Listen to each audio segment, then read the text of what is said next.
Hello everyone, welcome back to my channel Papiya's blog. আজকে নতুন দিনে নতুন আরেকটা ভিডিওতে তোমাদের সবাইকে স্বাগত জানাচ্ছি। আশা করি তোমরা সবাই সুস্থ আছো, ভালো আছো। আজকে আমি তোমাদের সাথে শেয়ার করব ঘরের মধ্যেই কিভাবে অল্প খরচে টোনার তৈরি করা যায়, তাও একদম সম্পূর্ণ ন্যাচারাল, একদম কোনো রকম কেমিক্যাল ইউজ ছাড়াই। তো টোনার তৈরি করার আগে এটা আমাদের জানতে হবে যে টোনারটা কি, টোনার কেন ইউজ হয় এবং টোনার কখন ইউজ করা হয়। তো এগুলি সম্পূর্ণ আগে আমাদের জানতে হবে। তো প্রথমে বলবো যে টোনার কি। তো টোনার হয়েছে ওয়াটার বেসড প্রোডাক্ট, যেটা আমাদের স্কিনের পিএইচ ব্যালেন্সকে মেনটেন করে, তাছাড়া আমাদের ওপেন পোরসকে মিনিমাইজ করে। তো টোনার কিন্তু আমাদের স্কিন কেয়ার রুটিনে অবশ্যই থাকা দরকার। দেন টোনার কেন ইউজ করা হয়, টোনার ইউজ করলে কি লাভ হয় আমাদের। তো টোনার ইউজ করার অনেক বেনিফিট আছে। তার মধ্যে 1 নাম্বার হয়েছে টোনার আমাদের ফেসের ওপেন পোরসের প্রবলেম কমিয়ে দেয়। 2 নাম্বার হয়েছে টোনার আমাদের ফেসকে লম্বা টাইম ধরে হাইড্রেট রাখে। মানে ফেস ওয়াশ করার পর কিন্তু আমাদের স্কিন অনেকটাই ড্রাই ড্রাই মনে হয়। তো ফেস ওয়াশ করার পর টোনার যদি ইউজ করি তাহলে কিন্তু আমাদের ফেসটা অনেকটাই হাইড্রেট মনে হবে। 3 নাম্বার হয়েছে টোনার আমাদের পিএইচ ব্যালেন্সকে মেনটেন করে। তো তার জন্য কিন্তু টোনারকে আমাদের স্কিন কেয়ার রুটিনে অবশ্যই রাখা দরকার। তাছাড়া টোনার আমাদের স্কিনকে ক্লিন করে, গ্লোয়িং করে এবং স্কিন থেকে পিম্পল, অ্যাকনে এগুলি রিডিউস করতে সাহায্য করে। এবার লাস্ট হয়েছে টোনার কখন ইউজ করা হয়। টোনার ইউজ করার একটা প্রপার রুটিন আছে, যেটা হয়েছে CTM রুটিন।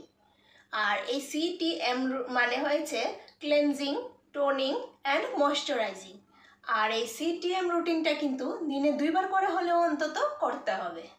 তো সর্বপ্রথম হয়েছে ক্লিনজিং, মানে ফেস যে কোনো ফেস ওয়াশ বা ক্লিনজার দিয়ে ফেসটা ক্লিন করতে হবে।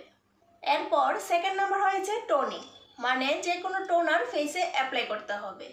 দেন ফেসকে ময়শ্চারাইজিং করতে হবে। তো ওভারঅল টোনার আমাদের স্কিনের জন্য খুবই জরুরি।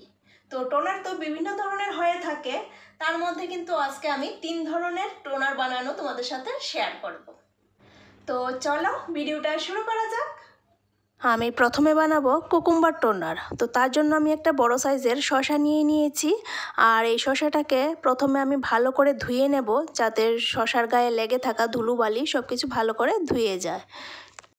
এবার শসাটাকে ছোট ছোট টুকরো করে কেটে নেব। আর শসাটাকে খোসা না ছাড়িয়ে কিন্তু আমি টুকরো করে কেটে নিচ্ছি। তবে তোমরা খোসা ছাড়িয়েও কাটতে পারো, আর খোসা না ছাড়ালেও কোনো ব্যাপার না। আমরা তো সবাই জানি শসা সামার সিজনে আমাদের শরীরের জন্য খুবই উপকারী। সেটা খেলেও যেমন উপকার, তেমনি কিন্তু আমাদের স্কিনের জন্য খুবই উপকার, মানে স্কিনে লাগালেও এটা খুবই উপকার। তো শসার সাথে এবার আমি ফ্রেশ অ্যালোভেরা জেল অ্যাড করে নিচ্ছি। আমি তো ফ্রেশ অ্যালোভেরা জেলই নিয়েছি, আর যদি ফ্রেশ অ্যালোভেরা জেল না পাওয়া যায় তাহলে কিন্তু মার্কেট থেকে যে অ্যালোভেরা জেল পাওয়া যায় ওইটাও কিন্তু অ্যাড করা যাবে। তো যাই হোক, এখানে শসার যে টুকরোগুলি এগুলি আর জেলটা একসঙ্গে মিশিয়ে একটা পেস্ট, স্মুথ একটা পেস্ট তৈরি করে নিয়েছি। এবার পেস্ট করা শসা থেকে পুরো রস ছাঁকনির সাহায্যে আলাদা করে নেব। তবে পেস্টটা থেকে রস বার করার জন্য কিন্তু হাত দিয়ে বা চামচ দিয়ে এইভাবে চেপে চেপে কিন্তু পুরোটা রস বের করে নিতে হবে, কারণ শসার এই পেস্টটার মধ্যে অনেক রস লেগে থাকে। দেখতেই পাচ্ছ, যতবার চাপছি ততবারই কিন্তু অনেকটা রস বেরিয়ে আসছে। আর রসটা বার করার পর যে পেস্টটা বাকি রয়েছে এটা কিন্তু ফেলে দেব না, এটাও কিন্তু কাজে লাগে। এটা আমরা ফেসে স্ক্রাবার হিসেবে কিন্তু ইউজ করতে পারি। এবার শসার এই রসটা একটা ভালো কন্টেনারে ঢুকিয়ে তারপর কিন্তু এটা আমরা সপ্তাহখানিক ইউজ করতে পারি। আর এটা অবশ্যই ফ্রিজে রাখতে হবে, তা না হলে কিন্তু এটা নষ্ট হয়ে যাবে। তো আমার কুকুম্বার টোনার কিন্তু একদম পুরোপুরি রেডি ইউজ করার জন্য। আর এটা কিন্তু একদম পুরোপুরি হোমমেড ন্যাচারাল টোনার, এটার মধ্যে কোনো রকমই কিন্তু কেমিক্যাল মেশানো নেই। এবার নেক্সট যে টোনার বানাবো সেটা হয়েছে রোজ টোনার। আর রোজ তো আমাদের সবারই খুব প্রিয় একটা ফুল, তাই না? তো রোজ যেমন আমাদের সবার প্রিয় একটা ফুল, তেমনি কিন্তু আমাদের স্কিনের জন্যও কিন্তু রোজ খুবই উপকারী। তো টোনার বানানোর জন্য আমি গোলাপের সমস্ত পাপড়ি ছাড়িয়ে নিয়েছি প্রথমে। এবার এই পাপড়িগুলি আগে ভালো করে জল দিয়ে ধুয়ে নেব, কারণ পাপড়ির মধ্যে অনেক কিছু ধুলোবালি লেগে থাকতে পারে, পোকামাকড় লেগে থাকতে পারে, তার জন্য ভালো করে আগে ধুয়ে নেব। তো ধোয়ার জন্য একটা বাটিতে জল নিয়েছি, আর পাপড়িগুলি কয়েকবারই জল চেঞ্জ করে করে কিন্তু ধুয়ে নেব, যাতে এটার মধ্যে কোনো রকম ধুলোবালি না লেগে থাকে। তা না হলে কিন্তু স্কিনের জন্য ক্ষতিকর হয়ে যাবে। এবার রোজ টোনার বানানোর জন্য এরকম সাইজের একটা বাসন নিয়ে নিলাম, আর নিয়ে নেব একটা এরকম সাইজের ছোট্ট একটা বাটি, যেটা ওই আগের বাসনটার মাঝখানে বসিয়ে দিয়েছি। এবার গোলাপের সবগুলি পাপড়ি ছোট বাটির চারিদিকে ছড়িয়ে দেব, যাতে ইভেনলি পাপড়িগুলি চারিদিকে ছড়িয়ে থাকে। এবার আরেকটা বাটি নিতে হবে, যাতে বড় বাটির ভিতরে সুন্দরভাবে ঢুকে থাকে, এরকম সাইজের একটা বাটি নিতে হবে। তো ওই বাটিটা আগের ছোট বাটিটার উপরে বসিয়ে দিয়েছি। এবার কিছুটা পরিমাণ ফিল্টারের জল গোলাপের পাপড়িগুলির মধ্যে দিয়ে আগুনের আঁচে বাটিটা বসিয়ে দেব। আর এখানে হিটটা থাকবে কিন্তু একদম হাই ফ্লেমে।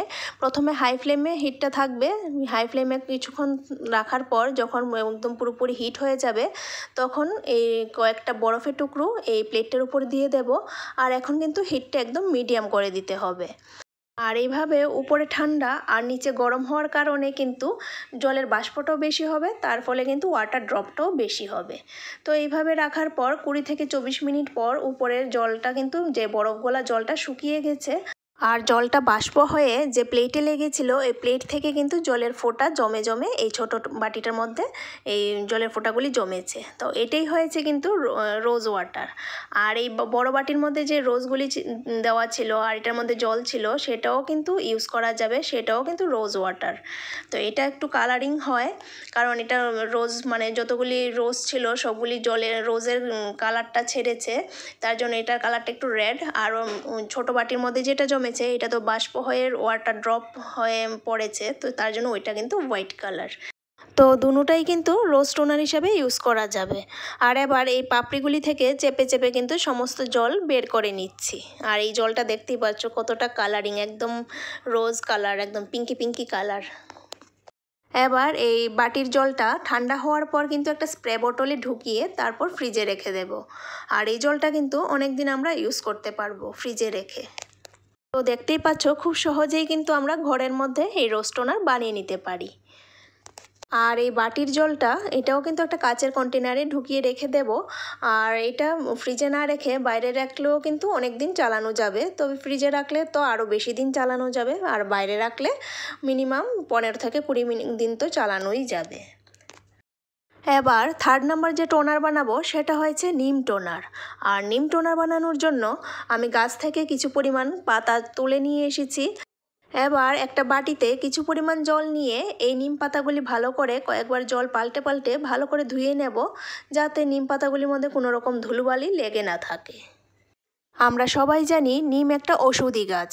নিম যেমন বিভিন্ন রোগের জন্য খুবই উপকারী, তেমনি কিন্তু রূপচর্চার মধ্যেও কিন্তু নিম ভীষণ উপকারী।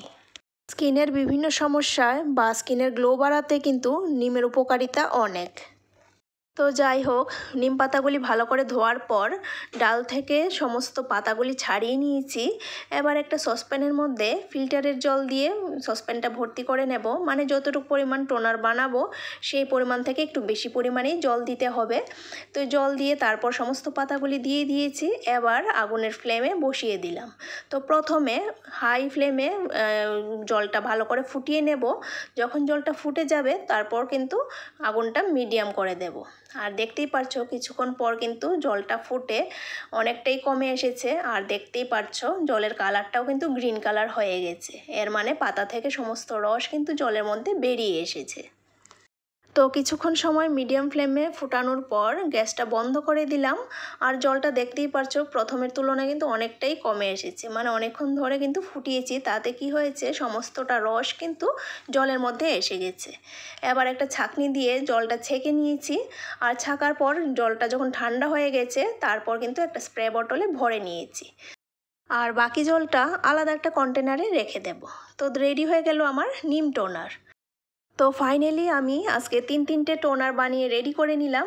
একটা হয়েছে কুকুম্বার টোনার, আর একটা হয়েছে রোজ টোনার, আর একটা হলো নিম টোনার। তো 3টে টোনার বানিয়ে একদম পুরোপুরি রেডি, একদম ন্যাচারাল একটা টোনার। বাইরে যখন বাজার থেকে কিনি সেটার মধ্যে কিন্তু অনেক কেমিক্যাল মেশানো থাকে, কিন্তু এটা একদম পুরোপুরি ন্যাচারাল টোনার। তো এই টোনারগুলিকে এখন ফ্রিজে রেখে দেব, যাতে টোনারগুলি ভালো থাকে। আর কিছুদিন যাবত যাতে আমি ইউজ করতে পারি। তো প্রত্যেক দিন দিনে 2 থেকে 3 বার কিন্তু এই টোনার ইউজ করতে পারো। আর টোনার ইউজ করার আগে কিন্তু অবশ্যই ফেসকে ক্লিন করে নিতে হবে। টোনার ফ্রিজ থেকে বের করে সঙ্গে সঙ্গে ইউজ করার পর কিন্তু আবার ফ্রিজে রেখে দিতে হবে, তা না হলে কিন্তু টোনারটা খারাপ হয়ে যাবে। তো টোনার তো আমি এই স্প্রে বোতলে ভরে রেখেছি। আর স্প্রে বোতলে ভরে রাখলে কি হয়, মানে ইউজ করতে সুবিধা হয়। যে এইভাবে স্প্রে করে নিতে হবে পুরো ফেসে, মানে ফেসটা অবশ্যই ক্লিন করে নিতে হবে। আমার ফেস ক্লিন করে নিয়েছিলাম। তো যখন ইউজ করা হয় তখন এইভাবে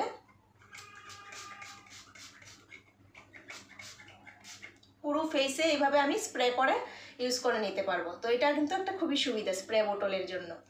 তারপর স্প্রে করার পর পুরো ফেসে এইভাবে ট্যাপ ট্যাপ ট্যাপ ট্যাপ করে দিতে হবে। আর স্প্রে বোতল যদি না থাকে তাহলেও কিন্তু চিন্তার কোনো কারণ নেই। এইরকম কটন বল নিতে হবে, কটনের মধ্যে এইরকম কয়েক ড্রপ টোনার নিয়ে তারপর পুরো ফেসে এইভাবে অ্যাপ্লাই করে নিতে হবে। পুরো ফেসে এইভাবে সুন্দরভাবে অ্যাপ্লাই করে নিতে হবে। তো স্প্রে বোতল থাকলে তো সুবিধা আছেই, আর স্প্রে বোতল না থাকলেও কিন্তু কোনো চিন্তার কারণ নেই। আমরা এইভাবে কিন্তু কটন বলের সাহায্যে পুরো ফেসে অ্যাপ্লাই করে নিতে পারি। আর টোনার ইউজ করার পর কিন্তু ফেস ওয়াশ করার একদমই প্রয়োজন নেই। টোনারটা আমাদের ফেসে অ্যাবজর্ব হওয়ার পর তারপর কিন্তু আমরা ডাইরেক্ট ময়শ্চারাইজার অ্যাপ্লাই করে নিতে পারি। আজকে তো আমি এই 3 ধরনের টোনার বানালাম। আর এর মধ্যে এই রোজ টোনার তো হয়েছে অল স্কিন টাইপ, মানে যে কোনো ধরনের স্কিনের মধ্যেই আমরা এই রোজ টোনার ইউজ করতে পারবো। আর রোজ টোনারের স্মেল তো খুবই দারুণ, এত সুন্দর স্মেল বের হচ্ছে, মানে ইউজ করার পর মানে খুব সুন্দর একটা স্মেল বের হচ্ছে।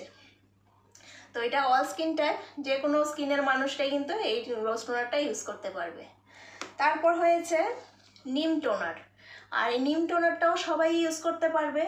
আর এখন যেহেতু সামার সিজনে কিন্তু বিভিন্ন ধরনের গায়ের মধ্যে দানা দানা উঠে, পিম্পল উঠে, তাছাড়া গরমের কারণে ঘামের কারণে কিন্তু ঘামাচিও অনেকের উঠে।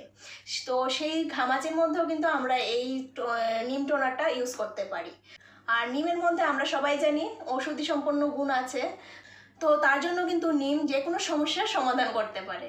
স্কিনের মধ্যে ঘামাচি উঠুক, পিম্পলই উঠুক, বা যে কোনো সমস্যাই হোক, স্কিনের যে কোনো সমস্যার জন্য কিন্তু এই নিম টোনারটা খুবই দারুণ একটা কাজ করবে। আমাদের ফেসে যেমন গ্লো আনবে, তেমনি তার সাথে সাথে কিন্তু এর অনেক ধরনের গুণ আছে, মানে অনেক ধরনের সমস্যার সমাধান করতে পারবে। তো তার জন্য বলছি এই নিমও কিন্তু সবাই ইউজ করতে পারবে। আর এই সামার সিজনে নিম তো খুবই দরকার, মানে অনেকেরই ঘামের জন্য ঘামাচি হয়, পিম্পল আসে মুখের মধ্যে, বিভিন্ন ধরনের সমস্যা দেখা দেয় সামার সিজনে। তো তার জন্য কিন্তু নিমটা অবশ্যই সবার জন্য খুবই দরকার। তারপর হয়েছে কুকুম্বার টোনার। আর এই সামার সিজনে স্কিনকে হাইড্রেট রাখার জন্য কুকুম্বার খুবই প্রয়োজন। কুকুম্বার যেমন আমাদের শরীর, মানে কুকুম্বার খেলে আমাদের শরীরের ভিতর থেকেও যেমন হাইড্রেট রাখে আমাদের শরীরকে, তেমনি কিন্তু স্কিনের জন্য খুবই দরকার। তার জন্য কুকুম্বারও খুবই প্রয়োজন। তো সব দিক থেকে চিন্তা করলে এই সামার সিজনে 3টা টোনারই কিন্তু বেস্ট টোনার। তার মধ্যে রোজ তো অল সিজনেই চলবে, সামার সিজনেও চলবে, উইন্টার সিজনেও চলবে। আর বাকিগুলি সামার সিজনে তো খুবই জরুরি। আর সামার সিজনে আমরা যদি বাইরে ঘুরতে যাই কোথাও, তাহলে সঙ্গে এটা অবশ্যই আমরা ব্যাগের মধ্যে ক্যারি করে নিয়ে যেতে পারি। তাতে কি হবে, আমরা যখন সামার সিজনে বাইরে কোথাও ঘুরতে যাই তখন কিন্তু ঘুরতে ঘুরতে আমাদের ফেসটা কিন্তু অনেকটাই ডাল হয়ে যায়। আর গরমের কারণে আমাদের ফেস কিন্তু অনেকটাই আনফ্রেশ হয়ে যায়। তখন যদি আমরা এই টোনারটা ইউজ করি তখন সঙ্গে সঙ্গে কিন্তু আমাদের ফেসে ফ্রেশনেস চলে আসবে, একটা কুলনেস এফেক্ট আসবে, এবং স্কিন আগের মতন হাইড্রেট হয়ে যাবে। তাই এই টোনারটা যেমন আমরা ঘরে ইউজ করতে পারি, তেমনি কিন্তু আমরা বাইরে কোথাও ঘুরতে গেলে সঙ্গে করে ক্যারিও করে নিয়ে যেতে পারি। তাতে কি হবে, আমাদের ফেসে সবসময় হাইড্রেট থাকবে এবং গ্লোয়িং থাকবে। তো চলো আজকের ভিডিওটা এই পর্যন্তই। আর আজকের ভিডিওটা যদি তোমাদের একটু হলেও হেল্পফুল হয়ে থাকে তাহলে প্লিজ লাইক করো, শেয়ার করো, আর সাবস্ক্রাইব করে আমার চ্যানেলটার পাশে থেকো। আর হ্যাঁ, আজকের ভিডিওটা তোমাদের কীরকম লাগলো তা কমেন্টে অবশ্যই জানাবে। তাহলে ফিরে আসছি আবার নতুন দিনে নতুন আরেকটা ভিডিওর সাথে। Bye bye.